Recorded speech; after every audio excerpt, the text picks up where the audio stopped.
So last night on the Monday night football game that practically every NFL fan was watching because it was a really big game, something awful happened. And I mean really awful.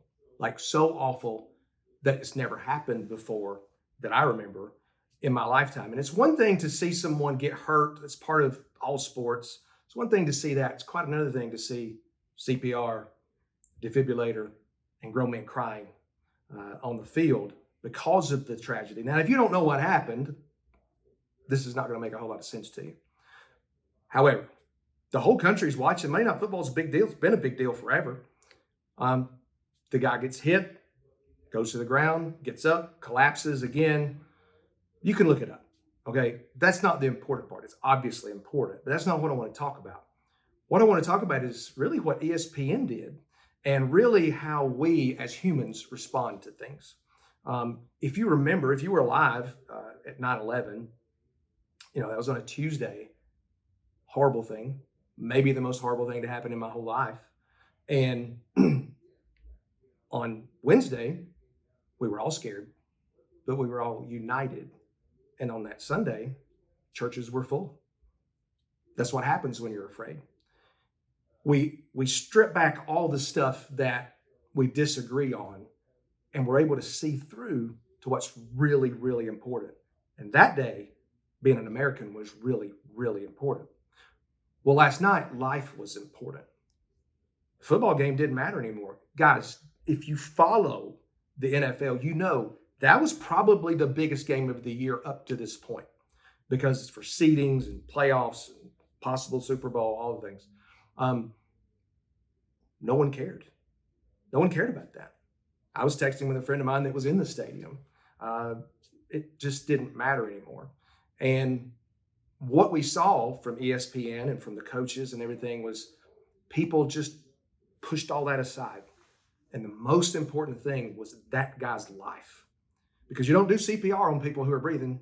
You don't put a defibrillator on somebody whose heart's beating. And that happened last night. So we're all glued to the TV trying to figure out what's happened, what's going to happen. And ESPN has got their own air talent. And man, my heart went out to him. Booger McFarland was almost in tears. He almost couldn't talk about it. I don't know that he even knows the guy. The kid's 24 years old. But they could have cut away to something different, but they didn't. You know why?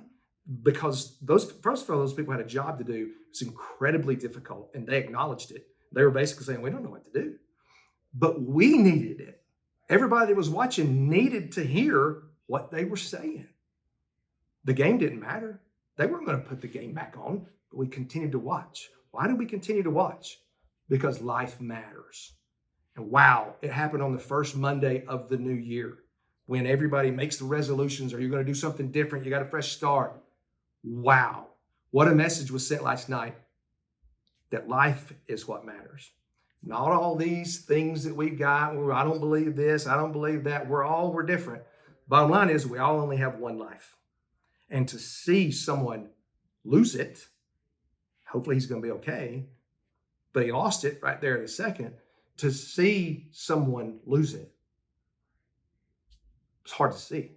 It was hard to accept. It's humbling when you think about all the crap that we pack down our lives and lose sight of the fact that just being alive is the blessing. Just being alive is what matters. Sure, you got these people you don't like or whatever. Life is what matters. Not which football team you root for, not which football team you play for, not which political party you align yourself with. None of that crap matters. And I hope that you got that message, and I hope you'll carry that message throughout this year in 2023. Happy New Year.